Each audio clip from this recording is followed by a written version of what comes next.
Thank you, co-chairs, and thank you, Michelle, for organizing this very important event. Faleminderit kryetare bashkëkryetar që organizuat këtë eveniment mjaft të rëndësishëm që ka të bëjë me reformën zgjedhore në Shqipëri. Zoti Celibashi, të dashur antar të Komisionit Përbashkët për Reformën Zgjedhore, të dashur koleg, jam shumë mirënjohës që zgjodhet të më ftoni të marr pjesë në këtë tryezë të shumë të rëndësishme trumbullakët.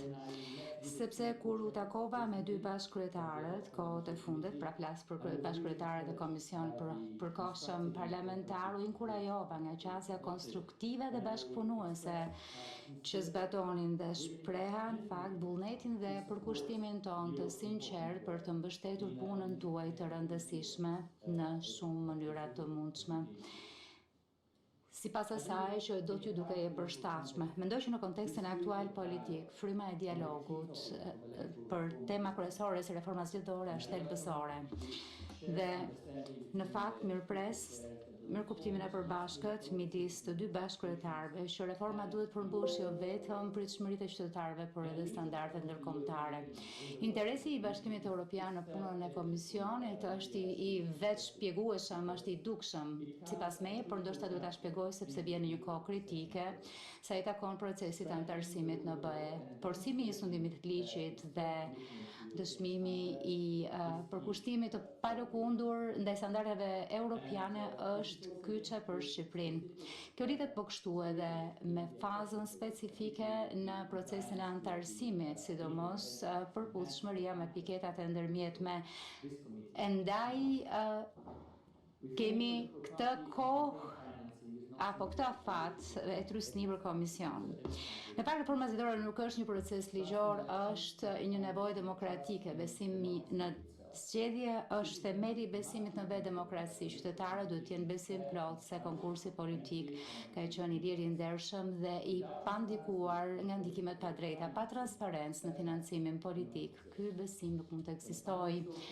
Kur burimet e financimit janë pa qarta apo mbi këqyrja është e dobët, atëherë besimi tek këto institucione demokratike është pashmangshmërisht i minuar. Kështu që financimi është vërtet parakusht për procesin anëtarësimit të Shqipërisë në BE. Reforma zgjedhore, sidomos ai përket financimit partive të fushatave, mbetet një përparësi vendimtare në kuadër të kornizës BE-s dhe patjetër që lidhet ngushtë me themeloret. Rekomandimet që diskutohen sot mbështeten në vite monitorimi nga ODIHR-i, nga Komisioni Venecias, nga Asamblea e Përgjithshme e Këshillit të Evropës, nga Komisioni Zgjedhore, po kështu dhe si shoqëria civile dhe uroj ju mirëpres që janë të pranishëm sot këtu. Dhe në fakt është folur për sfida të tilla si keqpërdorimi i burimeve publike, hendeqet në mbikëqyrje, fushata digjitale, po kështu edhe në financimin e palëve të treta, të cilet i kanë rënjë në standarde ndërkombëtare dhe përvojën e Shqipërisë vetë, sepse është e rëndësishme të kontekstualizojmë tilla standarde. Ndini të jem paksa më i thelluar, flas pak më gjerë për çështjet e financimit politik. Reforma zgjedhore duhet garantoj pluralizmin politik dhe të siguroj një fushë të barabartë të mirëfillt për të gjithë aktorët politik.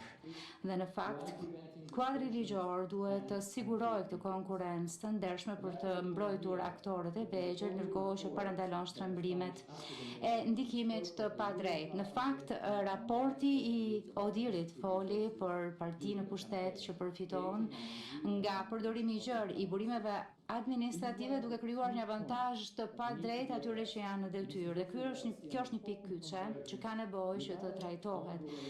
Po kështu duhet parë edhe në një pikë prerje mjaft rëndësishme me reforma të tjera që janë vazhdimsi, sidomos ajo administratës publike.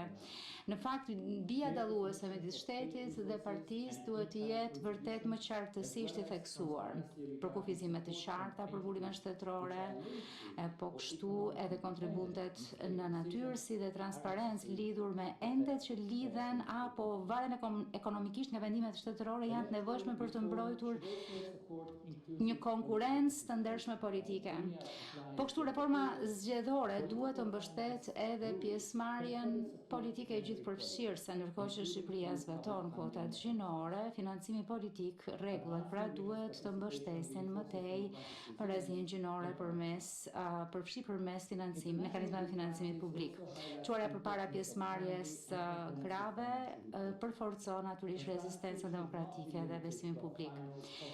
Në fakt, praktikat e mira theksojnë gjithashtu të rëndësinë e raportimit gjithëpërfshirës financiar. Transparenca nuk duhet kufizuar vetëm në raportet pas zgjedhore. Votuesi duhet kenë qasje në informacion kuptim plot të ciklit zgjedhor, faktet qarta, metoda për deklarimin publik, raportimin gjithëpërfshirës të ardhurave, shpenzimeve, gjithashtu edhe përfshi nasetet, borxhe, sidomos huat, si edhe një informacion efektiv publik të donatorëve dhe informacionet për ta.